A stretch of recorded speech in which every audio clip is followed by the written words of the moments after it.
नमस्कार दोस्तों, स्वागत है आप सभी का मेरे यूट्यूब चैनल इन्फो अकेडमी पर। और आज की इस वीडियो में आप जानेंगे एक भर्ती के लिए जो इंडियन मिलिट्री एकेडमी देहरादून के द्वारा 188 ऑफलाइन एप्लीकेशंस पदों के लिए ऑफलाइन एप्लीकेशंस इनवाइट की गई हैं। उन सभी पदों के लिए आप जॉब के लिए जो ऑफलाइन एप्लीकेशन परफॉर्मा है उस परफॉर्मे को आप किस प्रकार से भरेंगे। जो परफॉर्मा आपकी वीडियो स्क्रीन पर दिखाई पड़ रहा होगा, इस परफॉर्मे को आप जानते हैं कि वीडियो में आप किस प्रकार से इस एप्लीकेशन परफॉर्मे को आप भर पाएंगे। यदि आप चैनल पर नए हैं तो चैनल को सब्सक्राइब कर लें, वीडियो को लाइक व शेयर ज़रूर करें ताकि आपको इस प्रकार के वीडियो आपको सबसे पहले मिलते रहें, जॉब से संबंधित नोटिफिकेशन आपको सबसे पहले मिलते रहें। चलिए आज की वीडियो शुरू करते हैं और देखते हैं आप इस एप्लीकेशन परफॉर्मे को किस प्रकार से भरेंगे। Application for the post of के बाद आप रेड अक्षरों में, जैसे मैंने यहाँ लिखा है, LDC कुक, ड्राइवर, मसालची, fatigue man, waiter, cycle repair इत्यादि, आप जिस भी पद के लिए अप्लाई करना चाहते हैं वहाँ application for the post of के बाद आप वही पोस्ट का नाम आप लिखेंगे। रेफरेंस न्यूज़पेपर, इसके बाद आप लिखेंगे एम्प्लॉयमेंट न्यूज़, क्योंकि यह भर्ती एम्प्लॉयमेंट न्यूज़ में पब्लिश हुई है। एडवर्टाइजमेंट नंबर, यहाँ इस भर्ती का कोई एडवर्टाइजमेंट नंबर नहीं दिया गया है। अभी जैसे ही एम्प्लॉयमेंट न्यूज़ में यह भर्ती का नोटिफिकेशन पब्लिश होगा, शायद उस पब्लिकेशन में इस भर्ती का नोटिफिकेशन का नंबर आए तो आप वहां से देख के भी लिख सकते हैं। और इस एडवर्टाइजमेंट नंबर से संबंधित कोई इन्फॉर्मेशन होगी तो हम इस वीडियो के डिस्क्रिप्शन बॉक्स में भी आपको दे देंगे। और डेट के बाद आप लिखेंगे 4 सितंबर से लेकर 10 सितंबर का एम्प्लॉयमेंट न्यूज़ में यह भर्ती पब्लिश हो जाएगी और वो डेट ही आप यहाँ मेंशन करेंगे। इसके बाद पॉइंट नंबर 1 में नेम ऑफ द कैंडिडेट में आप लिखेंगे, इन ब्लॉक लेटर में आपने लिखना है रामलाल। जैसे मैंने यहाँ कैंडिडेट का, आप अपने कैंडिडेट हैं तो कैंडिडेट का नाम आप अपना नाम लिखेंगे, जैसे मैंने एग्जांपल के तौर पर यहाँ रामलाल लिखकर आपको बताया है। इसी प्रकार पॉइंट नंबर 2 में आप अपना फादर का नाम लिखेंगे, श्री श्यामलाल मैंने यहाँ लिखकर बताया। आप अपने फादर का नाम इसी प्रकार से कैपिटल लेटर्स में लिखेंगे। और साइड में एक बॉक्स बना है, इसमें आपने फ़ोटो पेस्ट कर देनी है। 3.5 बाय 4.5 सेंटीमीटर की आपने फ़ोटो पेस्ट करनी है। और जो आप फर्स्ट कॉलम और दूसरे कॉलम में आप अपना नाम और पिताजी का नाम लिखेंगे, वो है आपने वही स्पेलिंग आपने लिखने हैं जो आपके मैट्रिकुलेशन के सर्टिफिकेट्स में आपको लिखे हैं।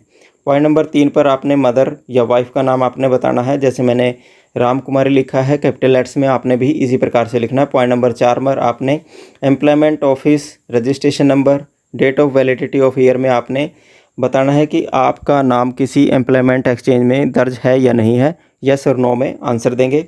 यदि आपका दर्ज है तो यस लिखेंगे और यस लिखते हुए आपने रजिस्ट्रेशन नंबर और एम्प्लॉयमेंट ऑफिस का नाम आपने मेंशन करना है। पॉइंट नंबर 5 में आपने डेट ऑफ बर्थ मेंशन करनी है। डेट ऑफ बर्थ वही मेंशन करनी है जो आपके 10वीं कक्षा के प्रमाण पत्र में लिखी है, जैसे मैंने एग्जांपल के तौर पर यहाँ लिखा है 15 जून 1999। आप भी इसी प्रकार से अपनी डेट ऑफ बर्थ लिखेंगे। पॉइंट नंबर 6 में age as on last date, last date को आपकी आयु कितनी है, आप कितने वर्ष, कितने महीने और कितने दिन के हैं, पॉइंट नंबर 6 में आप लिखेंगे। पॉइंट नंबर 7 पर आपने अपनी कैटेगरी लिखनी है कि आप किस कैटेगरी से बिलोंग करते हैं। SC हैं, ST हैं, OBC है, इकोनॉमिकली वीकर सेक्शन है, जैसे मैंने एग्जांपल के तौर पर यहाँ SC लिखा है तो आप कैंडिडेट हैं, आप अपनी कैटेगरी यहाँ लिखेंगे। और यदि आप कैटेगरी यहाँ मेंशन करते हैं, उस कैटेगरी से संबंधित आपने अपना प्रमाण पत्र भी इस एप्लीकेशन परफॉर्मे के साथ आपने लगाना है। पॉइंट नंबर 8 में आपने बताना है कि आप, यदि आप एक्स सर्विसमैन हैं तो यस और नो में आंसर देंगे। यदि आप एक्स सर्विसमैन हैं और यस लिखते हैं तो आपने अपनी length of service along with discharge certificate आपने मेंशन करनी है। पॉइंट नंबर 9 पर आपने बताना है कि आप फिजिकली हैंडीकैप्ड हैं या नहीं हैं।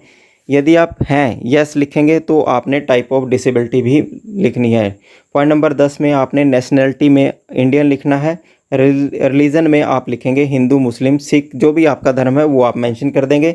और एक बात यहाँ आपको मेंशन कर देते हैं, क्लियर कर देते हैं कि इन सभी पदों के लिए आप किसी भी राज्य के यदि कैंडिडेट हैं वो सभी कैंडिडेट इन पदों के लिए अप्लाई कर सकते हैं। पॉइंट नंबर 11 और 12 में आपने एड्रेस फॉर कॉरस्पॉन्डेंस और परमानेंट एड्रेस में आपने लिखना है house number, village, city, street, lane, post office, tehsil, district, pin code, state और ईमेल आईडी, मोबाइल नंबर आपने इस प्रकार से लिखना है, जैसे मैंने एग्जांपल के तौर पर आपको रेड अक्षरों में भरकर आपको दिखाया है।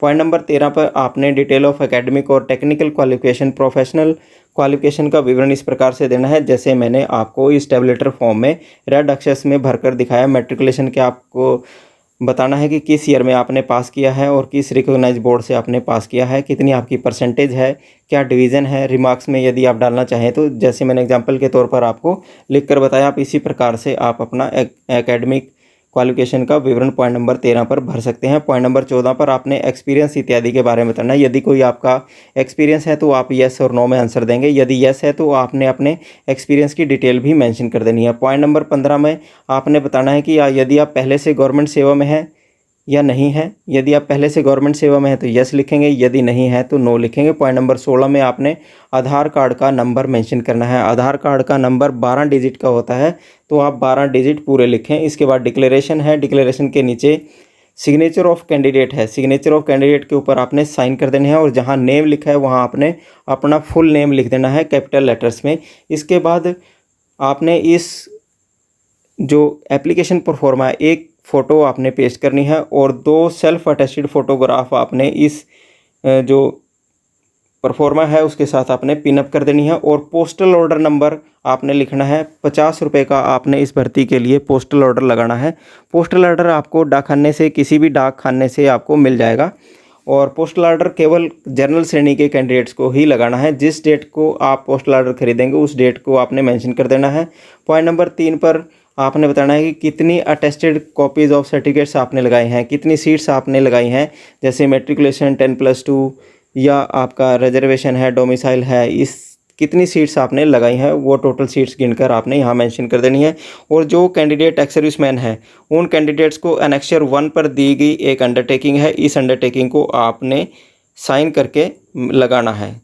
और जो कैंडिडेट ओबीसी श्रेणी से संबंध रखते हैं और इन पदों के लिए अप्लाई करना चाहते हैं वो एनेक्सर 2 पर दी गई जो ये डिक्लेरेशन है ओबीसी कैंडिडेट के द्वारा, उसको आप इस प्रकार से भर लें जिस प्रकार से मैंने रेड अक्षर में आपको भरकर दिखाया गया है। इस प्रकार से भरकर और नीचे नाम के आगे आप नाम लिख लें और जहाँ सिग्नेचर ऑफ कैंडिडेट लिखा है वहाँ आपने साइन करके आपने इस जो डिक्लेरेशन है इसको भी साथ में लगाना है। और एक बार आपको बता दें कि इन सभी एप्लीकेशन परफॉर्मे के साथ जो सभी दस्तावेज आपने लगाने हैं वो सेल्फ अटेस्टेड कर आपने लगाने हैं। और भेजने का पता आपको commandant Indian military academy Dehradun होगा और इसके पते पर ही आपने स्पीड पोस्ट, रजिस्टर्ड पोस्ट या साधारण डाक के माध्यम से आप अपना एप्लीकेशन परफॉर्मा भेज सकते हैं।